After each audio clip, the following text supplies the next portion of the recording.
भ्रांति के शिकार होने से बचने का सबसे सरल और सुगम तरीका यही है कि कुछ सुलझे हुए लोगों को इकट्ठा कीजिए और उस अफवाह को उनके सामने रखिए। बमुश्किल 5 मिनट बाद आप दूसरों को ये समझाते हुए नजर आएंगे कि ये बात सच है और ये बात अफवाह है। अफवाह और सच के बीच का फासला कई बार समंदर जितना होता है और कई बार सिर्फ एक कतरे जितना अंतर होता है।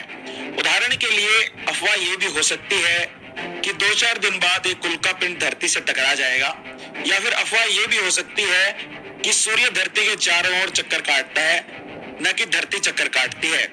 दोनों ही तरह की अफवाहें खतरनाक होती हैं और इसी तरह की बहुत सारी अफवाहें जो किसी न किसी माध्यम से आपके कानों के माध्यम से आपके अंदर गई है और आप उन पर विश्वास करने लग गए हैं, उन्हीं अफवाहों को लेकर आज हम इन सुलझे हुए लोगों के बीच आए हैं और उन अफवाहों को इनके बीच रखेंगे। मेरा नाम अंकित है, ये SA न्यूज चैनल है।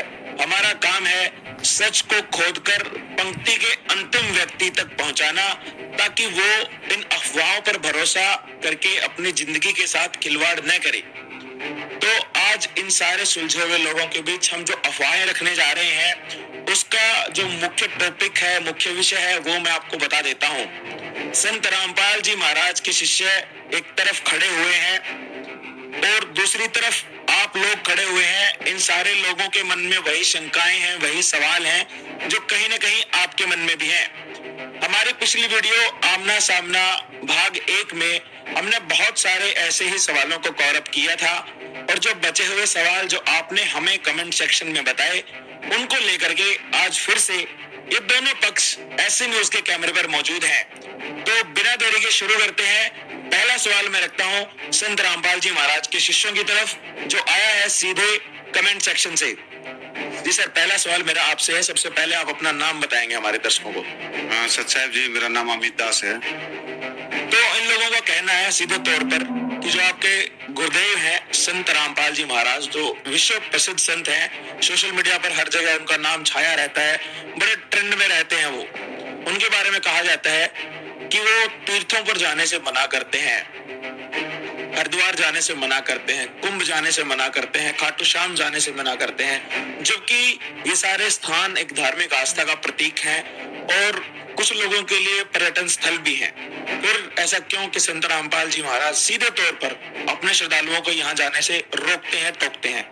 नहीं जी, ये एक बिल्कुल ही अलग तथ्य है जो जिसको ये उस चीज को उल्टा रूप में ले रहे हैं। एक्चुअल संत रामपाल जी महाराज कहीं जाने के लिए मना नहीं करते हैं, लेकिन किसी चीज को बिना प्रमाणित पूजने के लिए मना करते हैं। अभी हमारी पवित्र गीता अध्याय 9 श्लोक 25 के अंदर में यदि आप देवताओं की पूजा करोगे तो देवताओं के पास जाओगे, यदि आप पितरों की पूजा करोगे तो पितरों के पास जाओगे। तो एक इंसान शरीर मोक्ष के लिए मिलता है, तो मोक्ष के लिए जो अपने को एक धार्मिक ग्रंथों के अंदर में प्रमाण है, वही हम उसी से फायदा होगा। अन्यथा तीर्थों पे धार्मिक पूजा के लिए करने से कोई फायदा नहीं होगा। सेम एग्जाम्पल आप ये बोलोगे कि अभी अपना बहुत मशहूर हो रखा है सोशल मीडिया के ऊपर में जो अपना कुंभ का मेला, उसके अंदर में धीरेन्द्र शास्त्री जी ने एक वर्ड बोला है कि भाई जो उसके अंदर में एक्सपायर हो गए उनको मोक्ष मिला है। तो आप एक चीज बोले, कॉमन सी चीज है, यदि वहां जाने से मोक्ष मिलता है तो सीधी सी बात है, फिर धीरेन्द्र शास्त्री इधर क्या कर रहा है? वो भी जाहिर वहां पर मोक्ष ले ले। भाई भक्ति किस लिए करते हैं? मोक्ष के लिए। तो ये तो शॉर्टकट तरीका है, तो मोक्ष ले ले वो, यदि इनकी ये तथ्य है तो। नहीं, आपने धीरेन्द्र शास्त्री का बीच में नाम ले लिया, ठीक है। मेरा सवाल था, काफी कुछ आपने बताया। वो धीरेन्द्र शास्त्री तो अलग ही व्यक्ति है सर, आप क्या जानोगे उसके बारे में? वो तो मतलब आपने देखा होगा उसका, वो लाइव सामने बैठे आदमी का भविष्य, वर्तमान, बहुत सब बता देता है। उसके जैसा तो आदमी नहीं है सर भारत में। चलो उसके बारे में बात करेंगे। फिलहाल मैं आपसे एक सवाल लेना चाहूंगा, जो इन्होंने जवाब दिया, क्या उस पर आपका कोई सवाल है? चमत्कार को नमस्कार है। तो धीरेन्द्र शास्त्री जी का नाम ले रहे हैं, ये तो धीरेन्द्र शास्त्री जी किसी के भी मन की बात बता देते हैं या उसके साथ जो होने वाला है वो बता देते हैं। यहाँ तक कि वो जो पर्चा निकालते हैं उस पर्चे में बताते हैं और कई सारे मतलब उन्होंने और आगे होने वाली बातें भी बताई हैं। तो ऐसे क्या संत रामपाल जी महाराज जो हैं उनके पास ऐसा कुछ है कि जो वो आगे बताते हों? ऐसा तो कुछ भी नहीं है। और अन्य जो साधु संत महंत हैं जितने भी हैं, उनके पास भी सिद्धियां हैं, शक्तियां हैं, वो भी चमत्कार करते हैं, कईयों को लाभ दिए हैं। संत रामपाल जी ने क्या लाभ दिए? सर हम इनसे जानना चाहेंगे, धीरेन्द्र शास्त्री जी पे टिप्पणी कर रहे हैं। ऐसे ऐसे बहुत सारे धर्मगुरु हैं जिन पे संत रामपाल जी महाराज के शिष्य टिप्पणी करते रहते हैं। तो कहने का मतलब है वो अपना काम कर रहे हैं संत रामपाल जी, और धीरेन्द्र शास्त्री जी या अन्य साधु संत महंत है ये अपना काम कर रहे हैं। तो सर टीका टिप्पणी तो नहीं करना चाहिए ना? हाँ जी सर, कहने का ये बोल रहे हैं कि ठीक है, धीरेन्द्र शास्त्री जैसा भी अपनी दुकान चला रहा है, राधा स्वामी पंथ वाले क्या कर रहे हैं, अपनी दुकान चला रहे हैं। ऐसे ही जो संत रामपाल जी महाराज हैं, वो भी लाखों की भीड़ इकट्ठा करके प्रवचन देते हैं उन्हीं की तरह। तो इसमें क्या दिक्कत है? किसी को कोई दिक्कत नहीं होनी चाहिए। दूसरे संत तो आपके बारे में कुछ बुरा भला नहीं कहते हैं ना। मैंने तो लास्ट टाइम नहीं याद है मुझे कि राधा स्वामी पंथ वालों ने संत रामपाल जी के बारे में कुछ गलत कहा हो, लेकिन आप तो हर टाइम प्रोजेक्टर पे, चैनल्स पे, टीवी चैनल्स पे, इंटरनेशनल चैनल्स पे बोलते रहते हैं, उनकी किताबें दिखाते हैं खोल खोल करके। हाँ सर, क्या सफाई है आपकी? देखिए, मैं कहना चाहूंगा कि वो तो दुकानें चला ही रहे हैं, ये तो सबको पता है। राधा स्वामी या फिर अन्य जो भी पंथ है वो अपनी दुकानें चला रहे हैं, और आपकी बात बड़ी करते हैं और चला रहे हैं। लेकिन इस दुकान में आपको मिल क्या रहा है वो भी तो देखो। उसमें तो आपको मिट्टी मिल रही है, आप पैसे दे रहे हो और मिट्टी खरीद रहे हो। यहाँ पे तो आपको सोना दिया जा रहा है, तो आप दोनों दुकानों को बराबर कैसे कह सकते हो? यहाँ पे तो आपको व्यापारी, बड़ा व्यापारी बना के बेचा जा रहा है भक्ति धन का, और वहाँ पे तो कुछ है ही नहीं। आप पैसे भी दे रहे हो और पूंजी से भी लुटे जा रहे हो अपनी भक्ति की, तो फिर फायदा क्या है वहां जाने का? पाखंड ढो रहे हो ऐसे ही। तो कैसे पता लगेगा फिर ये सोना है? ऐसे तो वो भी बोल रहे हैं कि हमारे वाला सोना है। अपनी चीज को कोई बुरी बताता है सर? नहीं बताता ना।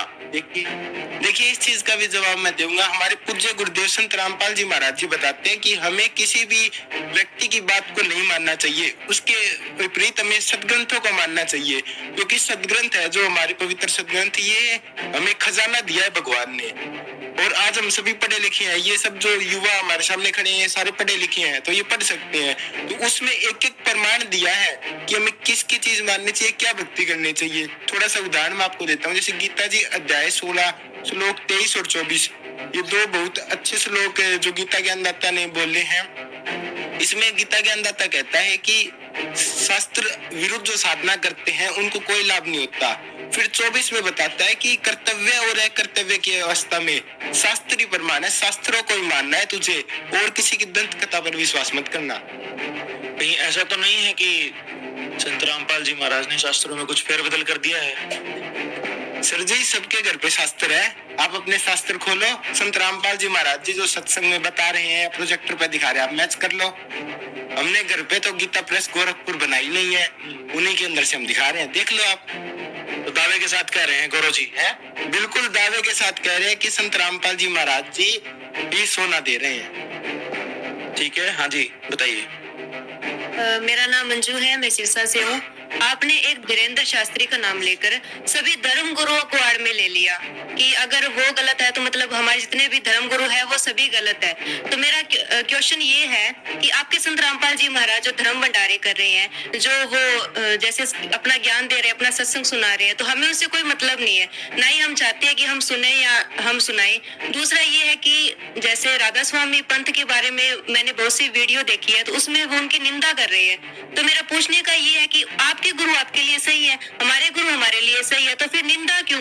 ये लोगों को मतलब खुले आम ये क्यों बता रहे हैं कि ये भी संत गलत है, ये भी संत गलत है, ये भी संत गलत है? तो आप अगर सही हो तो आप अपने तक लिमिट रखो ना, और हम सही है तो हमारे धर्म गुरु को हम तक लिमिट रखने दो। फिर ये निंदा क्यों, खुलेआम निंदा क्यों की जा रही है? फिर मेरा ये क्वेश्चन है।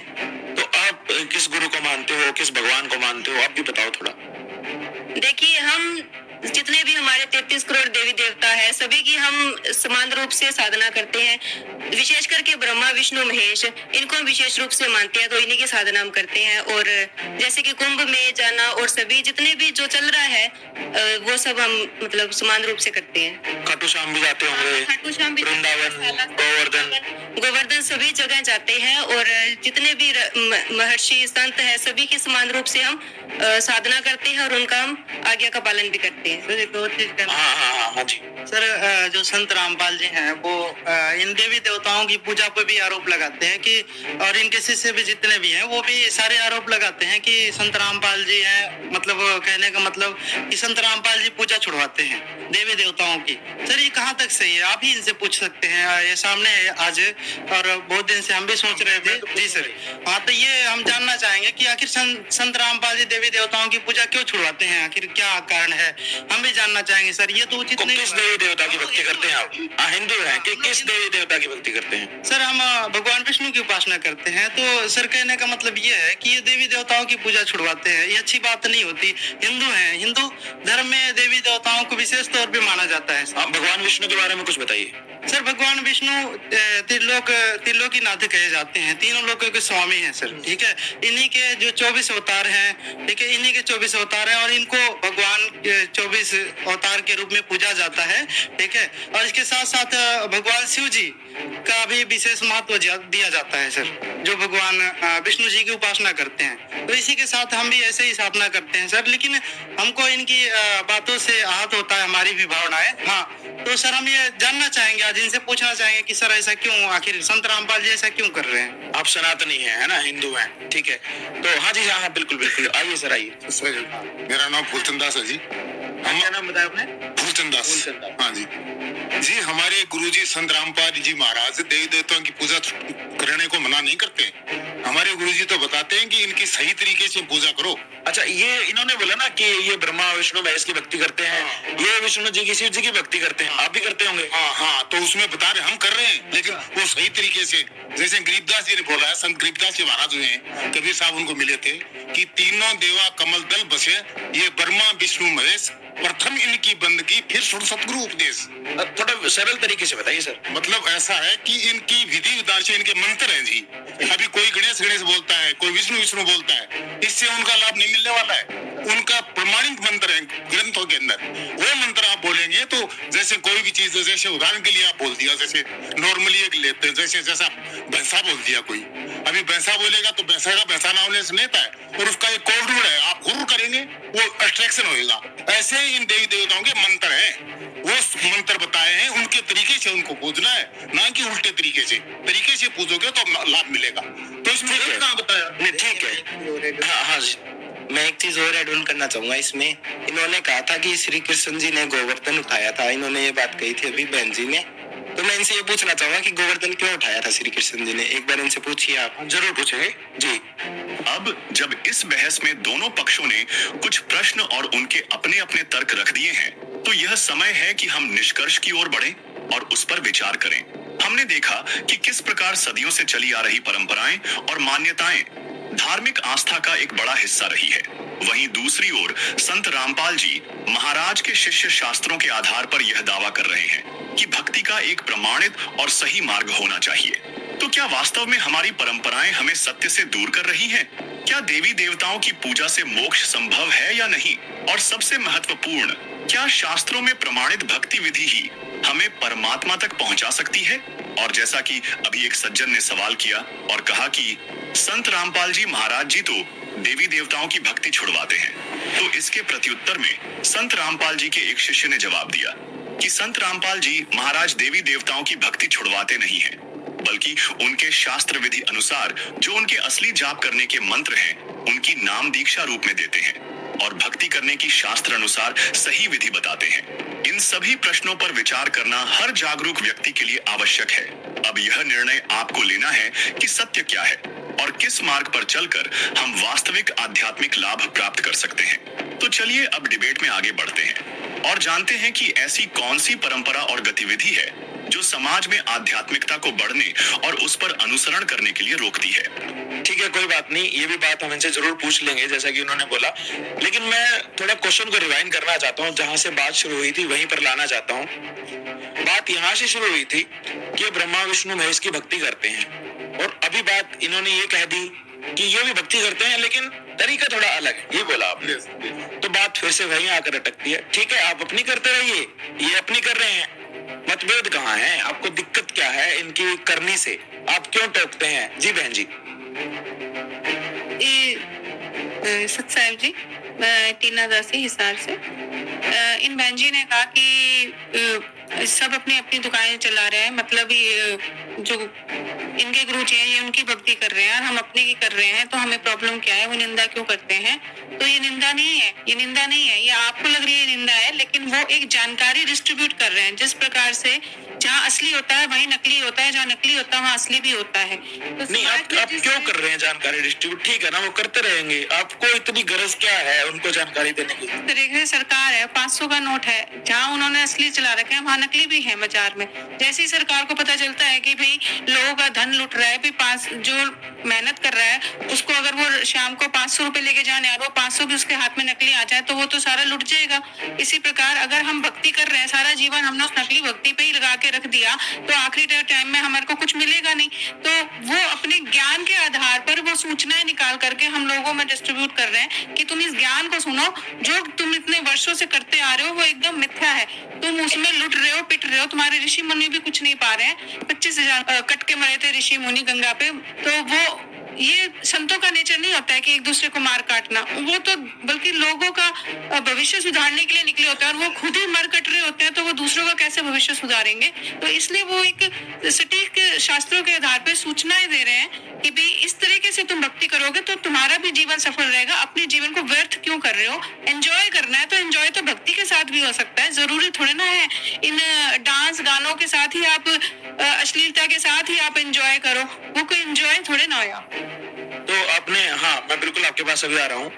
मेरा प्रश्न आपसे ये रहेगा, जैसे इन्होंने बोल दिया कि जो संत रामपाल जी महाराज हैं वो सूचनाएं निकाल करके समाज में दे रहे हैं ताकि समाज का कल्याण हो सके। जो लोग कह सकते हैं कि गलत राह पर चल रहे हैं उनको सही रास्ता दिखाने के लिए वो जो तथ्य है वो निकाल करके दे रहे हैं। अब सीधा सिंपल किसी भी व्यक्ति के मन में, तीसरी क्लास के बच्चे के मन में यही प्रश्न आएगा कि शास्त्र आज से तो है नहीं, शास्त्र तो हजारों सालों से है। वेद कितने पुराने शास्त्र हैं, समुद्र मंथन से निकले थे ना, बहुत पुराने शास्त्र हैं। तो संत रामपाल जी महाराज ने तो अभी पढ़े है 20, 25, 30, 35 साल पहले। तो उससे पहले जिन ऋषि मुनियों ने सैकड़ों सालों तक तपस्या की, शास्त्र पढ़े, उन लोगों ने तो ऐसा कुछ नहीं बताया। साहब जी, मेरा नाम रमेश दास है। मैं बताना चाहूंगा, पहला प्रश्न था इनका कि निंदा करते हैं। पहली बात तो वो निंदा नहीं करते, सामाजिक कुरीतियों का विरोध करते हैं। और आज तक जितने भी महापुरुष हुए हैं ये भी जानते हैं, शिक्षित समाज है, कि जितने भी महापुरुषों ने समाज में फैली कुरीतियों का विरोध किया है उनका संसार ने विरोध किया है, समाज ने। ठीक है, उनको संघर्ष का सामना करना पड़ा है, जो आज हमारे गुरुजी भी कर रहे हैं। ठीक है, लेकिन वो सत्य की राह पे चल रहे हैं। और बाकी रही तो वो एक संत है, तो संतों का तो ये मार्ग ही होता है, कार्य ही होता है कि वो सामने वाले को सही राह पे लेके आए जो गलत राह पे चल रहे हैं। बाकी आपके सवाल ये रहा कि वेदों को ऋषि मुनियों ने भी पढ़ा है, लेकिन ऋषि मुनियों ने जो वास्तविक जो संत रामपाल जी महाराज है उन्होंने वेदों को अभी 2002 से ही लगभग उठाया है। ठीक है, वो पहले सूक्ष्म वेद से ज्ञान देते थे, संत कबीरदास जी की, गरीबदास जी की अमरवाणी से। ठीक है, लेकिन समाज में उनका ज्यादा जागरूकता नहीं थी उनके प्रति, कबीरदास जी के सूक्ष्म वेद और गरीबदास जी की अमरवाणी के प्रति। तो उन्होंने जो समाज जिसको, ये सूक्ष्म वेद क्या, मैंने आज तक इसके बारे में कभी सुना नहीं है, तो ये भी आप बाद में क्लैरिफाई करें, लेकिन हाँ पहले आप जवाब दें तो अच्छा रहेगा। ये सूक्ष्म वेद जब कबीर परमेश्वर जी आए थे धरा पर, तो उन्होंने जो वाणी अपनी लिखी है उसको सूक्ष्म वेद कहा है, पंचम वेद के नाम से। कबीर सागर में जो लिखा है उन्होंने, वो चारों युगों में आते हैं, सतयुग नाम से, एक सतयुग में, त्रेता में मनिंद्र नाम से, द्वापर में करुणा नाम से, कलयुग में कबीर नाम से। तो वो अपनी वाणी के माध्यम से सत्य ज्ञान का प्रचार करते हैं, जो कि आज हमारे सतगुरु रामपाल जी महाराज कर रहे हैं। तो वो जो समाज जिन ग्रंथों को मानता है, अब उन्होंने समाज को दीपक दिखाने के लिए उन्हीं शास्त्रों को उठाया है और उनके सामने रखा है। जिस गुरुदेव को या जिस भगवान को वो मानते हैं उसी के ग्रंथ से, उसी की जो जानकारी है, जो वास्तविक शास्त्र अनुकूल जो विधि है उनकी उपासना की, उसको ही उनके सामने रख रहे हैं। अब